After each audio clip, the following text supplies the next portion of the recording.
We've been measuring success with the wrong yardstick. Today I'm sharing the 3 dimensions that actually determine whether you thrive or just survive as an attorney. 4 a.m.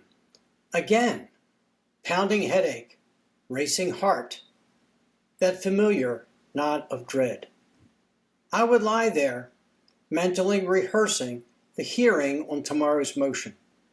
One I prepared for perfectly already. I'd be checking for flaws that did not exist. I would imagine disasters that would never happen. And from the outside, top of my law school class, federal clerkship, managing partner, winning cases. But inside, drowning. And here's what I've learned after 46 years. I was not alone.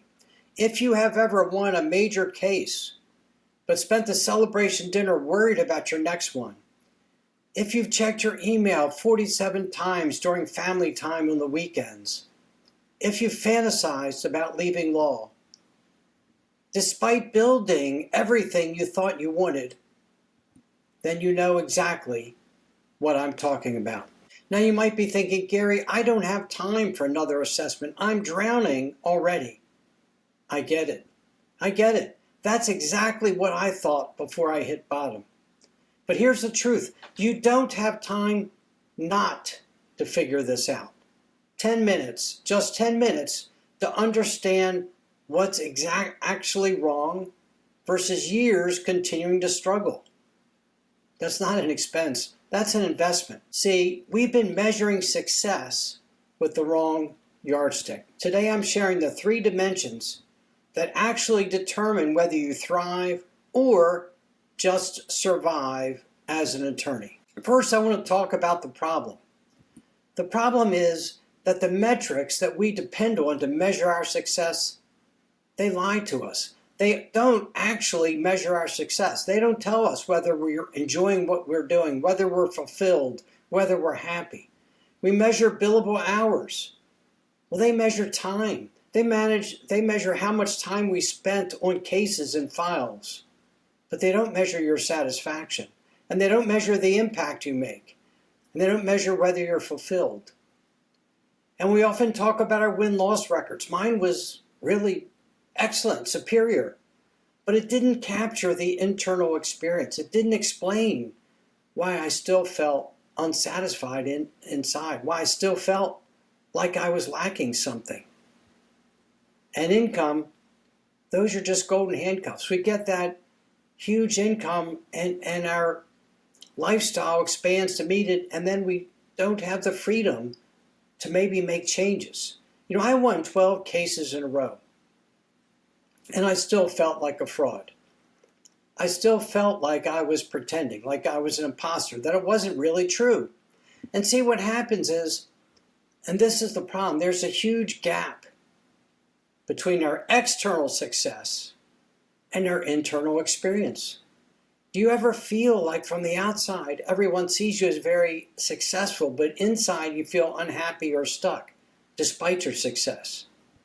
So what should we measure? What should the yardstick be? I've identified 3 dimensions. And here's what's fascinating. Most attorneys assume they know which of these dimensions is their biggest challenge. But when they actually take the assessment, the results are surprising as to which one scores the lowest. So as I walk through these, don't just listen for the one you think is your problem. Listen for the one which makes you uncomfortable. That's usually your answer. Dimension 1 is internal authority.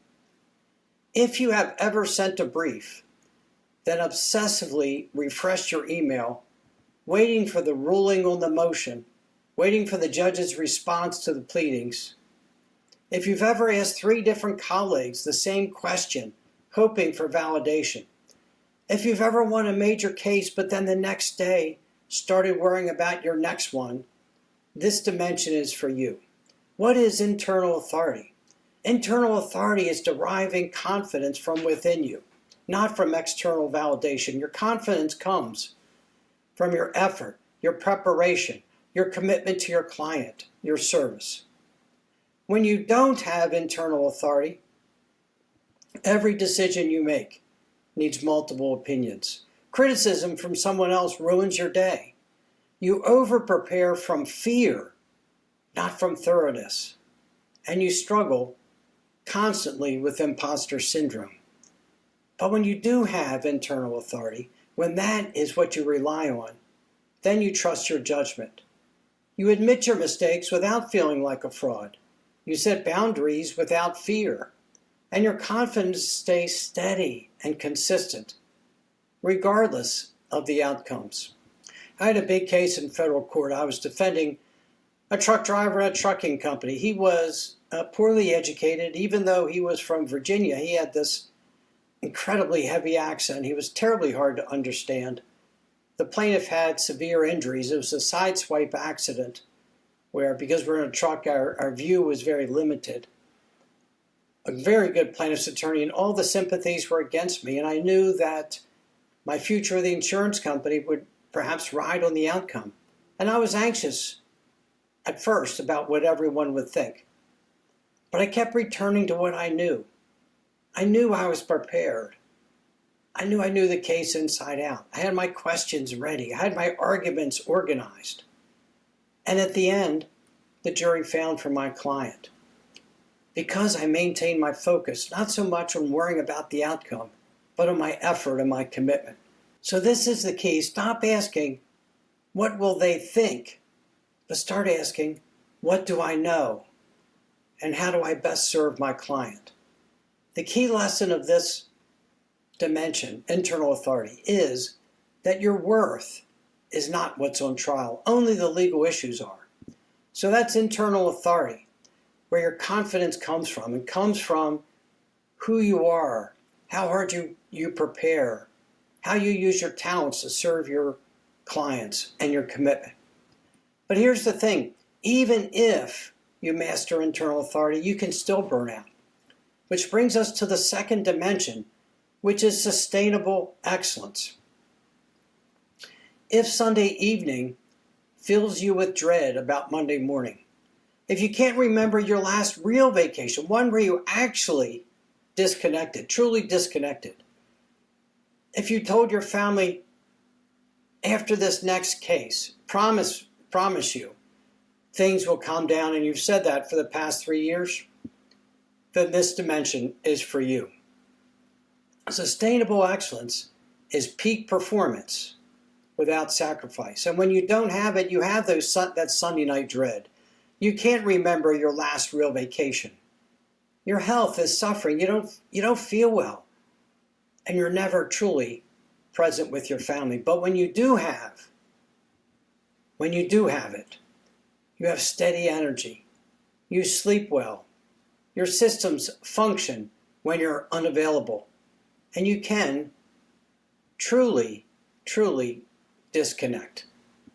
Now, I managed my firm for over 30 years, and I believed for much of that time I had to control everything. My practice owned me completely. I would check my email so many times later in my career, and even before, I would be at home and I'd be just thinking about work, wondering about the next problem. Sustainable excellence requires systems, not sacrifice. Your best work does not come from your longest hours. It comes from your clearest mind. So pause the episode right now. I'm serious. Hit pause and ask yourself, which of these two dimensions resonates more with you? The constant need for validation or the unsustainable work pattern? Take 10 seconds, just 10 seconds, and think about it. And then hit play and let's talk about the third dimension. You might be thinking, okay, Gary, I get it. Confidence from within, systems over sacrifice. Well, what if I'm doing all that and I still feel empty? That's where the third dimension comes in, which is authentic practice. If you've ever looked at your calendar and thought, whose life is this? If you're taking cases purely for money, despite knowing they'll drain you and they don't excite you. If you fantasized about leaving law entirely but can't imagine what else you do. If you've ever wondered why you're practicing in the area where you are, then this dimension is for you. And this is the key to remember about this dimension. Your work, your practice should reflect your values, not someone else's. And when you don't have an authentic practice, you fantasize about leaving law. You take cases only for the money. You feel like you're living someone else's life. And your decisions are based on should, not desire, not what you want. But when you do have it, Monday mornings bring you energy. You work with clients who respect you. You have autonomy over your practice. You feel independent. You feel like you own your practice. And you can envision thriving long term. 25 years into my practice, I had everything I was supposed to want. Prestigious practice area, successful trial lawyer, high profile clients, great income. Had my own practice. But I was miserable every Monday. The problem was not exhaustion, it was misalignment. I was practicing someone else's version of success. So what did I do? I transitioned to family law. I started practicing in a whole new, completely different area of law because I wanted more fulfillment. I wanted more connection with my clients. I wanted to actually serve them. I wanted to make a difference. And then 4 years ago, I moved into coaching. This is the key to remember. You can win every case and still lose your life. That's not success. That's surrender. What I want for you is that you can be externally successful and internally happy and satisfied. But sometimes what happens is we're externally successful and internally empty. And that's because of misalignment. So for all those reasons, I put together this assessment because I wanted to help you, my listeners, learn how do you match up with these three areas? How satisfied are you? How fulfilled? And where might the problem lie if somehow you feel stuck or unhappy? There are only 30 questions, 10 for each dimension, and you rate yourself 1 to 10. It'll take you less than 10 minutes to complete. And you'll get a score out of 300 points. And this is what I encourage you to do. Don't write down the answers, what you wish it was, what you hope it becomes, but write down how you truly see yourself right now in answering each and every question. Be as brutally honest with yourself as you can be. And you'll get a score based on 1 to 300. And a score over 240 is incredible. That's the free lawyer, elite freedom. A score from 180 to 239 is an emerging free lawyer. You've made a whole lot of progress with some yet to go. 120 to 179 is a transitioning lawyer. You're building your foundation. 60 to 119, you're a struggling lawyer. You need some support. And below 60 is really a crisis point. An urgent change is needed. You'll find that if all three areas are similar, then you probably have some systemic challenges. If one is significantly lower, that's probably your priority focus. That's where you should look at. If internal authority is the lowest, that's likely the root cause of all your problems, looking for happiness from outside you. If sustainable excellence is the lowest, you need some systems that'll really help. And if authentic practice is your lowest, your values are misaligned with your practice. When you complete the assessment and submit it, you'll get not only your professional freedom score and a breakdown across all three dimensions, but I'll send you an action plan about how you can address those results. I'll send you some immediate actions for this week and some 30-day goals, and I'll send you some resources to look at that might be of support to you. And here's one suggestion. The dimension you think is your problem, usually it isn't. The one that makes you uncomfortable when I talk about it today, that's usually your answer. So you may be wondering, why does this matter? Why do I need to spend 10 minutes doing this? Because you deserve it. The costs of waiting are really too much. For me, I had all kinds of health consequences. And as many of you know, I struggled with addiction. It was a real challenge to me, and it affected everything in my life. Your relationships with other people are challenged by the stresses you get from work. I've seen lawyers leave the practice or struggle in the practice because they feel so stressed and unfulfilled. And I think often about, what legacy do we want to leave? How do we want to be seen by our family? Do we want to be seen as an overworking, hard-stressed lawyer, or someone who found fulfillment and joy out of serving others? And it's really an amazing opportunity you have. Transformation is truly possible. I transformed myself multiple times, from someone struggling with addiction to someone who worked with other lawyers through the Lawyer Assistance Program. From someone who did insurance defense work to someone who practiced family law and truly helped people, and then now to coaching and supporting as many of you as I can. But the transformation starts with knowing where you stand and what you need to work on. And that's why I spent some time creating this assessment for you. Because what you need to know is, as you change, the ripple effect is amazing. You'll serve your clients better because you'll be thinking more clearly. You'll be more empathetic and more focused on them. You'll be modeling a better practice for your junior attorneys. Your presence with your family will be better. You'll be more fulfilled, more satisfied, and your health will be better. So let me offer you this. Now, even if you don't take the assessment, and I really, really hope that you do, here's something you can try this week. Pick one dimension that you heard today that resonates most with you, just one.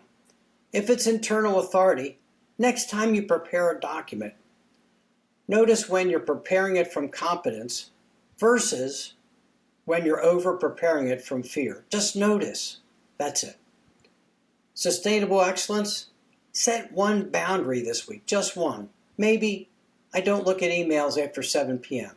See what happens. Authentic practice, write down your 3 top values, the 3 values that are most important to you that you would wish you had. Then look at your calendar for last week. Do they match with what you do and how you lived your life last week? These small awareness steps are powerful. But if you want the complete picture, take the assessment. The link to it is in the show notes. So here's what I know after 46 years. The internal authority I once sought from judges and juries, I now find within myself. The sustainable excellence I thought that required sacrifice, I now achieve it through systems and boundaries. The authentic practice that I longed for, I now experience it by aligning what I do by my service with my values. I was that bullied kid with thick glasses who became a committed perfectionist trying to prove his worth. I achieved every single external measure of success, but I nearly destroyed myself.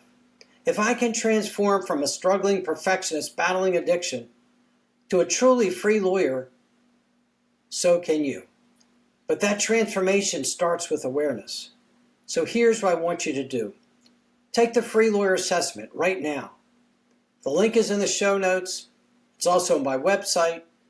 It's also my LinkedIn page. It's free.